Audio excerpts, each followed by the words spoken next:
दोस्तों, क्या आप जानते हैं कि लड्डू गोपाल का नाम लड्डू गोपाल क्यों पड़ा?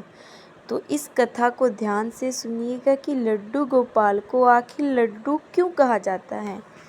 पौराणिक कथा के अनुसार भगवान श्री कृष्ण के परम भक्त कुंभन दास थे। उनका एक बेटा था रघुनंदन। कुंभन दास के पास भगवान श्री कृष्ण का एक चित्र था जिसमें वह बांसुरी बजा रहे थे। कुंभन दास हमेशा उनकी पूजा में ही लीन रहते थे।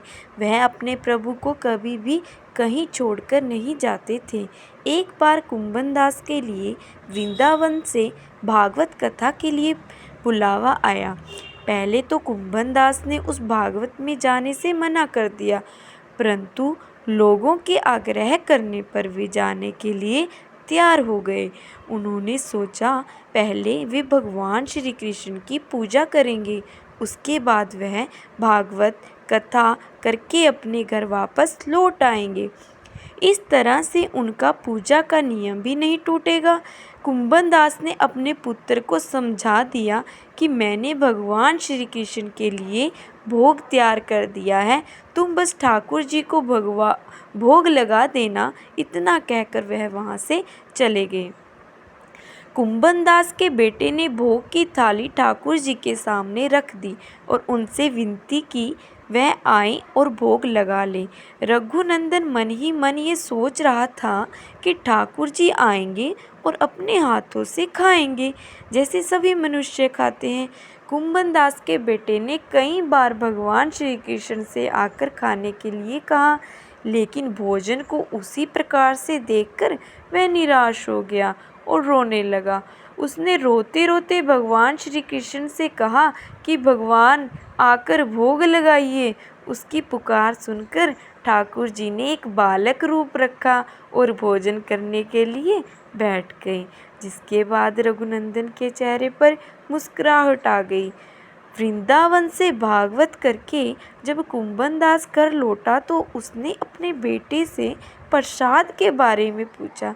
रघुनंदन ने अपने पिता से कहा कि ठाकुर जी ने सारा भोजन खा लिया है। कुंभन दास ने सोचा कि अभी रघुनंदन नादान है, उसने सारा प्रसाद खा लिया होगा और डांट की वजह से झूठ बोल रहा है।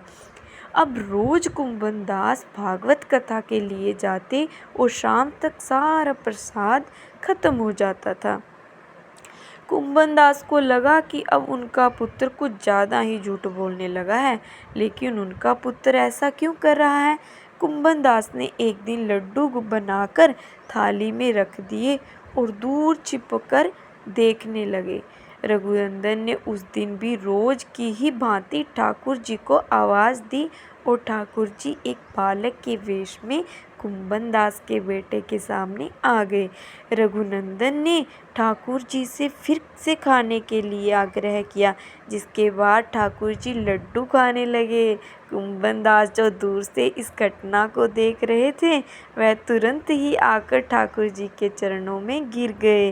ठाकुर जी के एक हाथ में लड्डू और दूसरे हाथ का लड्डू जाने ही वाला था, लेकिन ठाकुर जी उस समय वहीं पर चले गए। तभी से लड्डू गोपाल के इस रूप की पूजा होने लगी।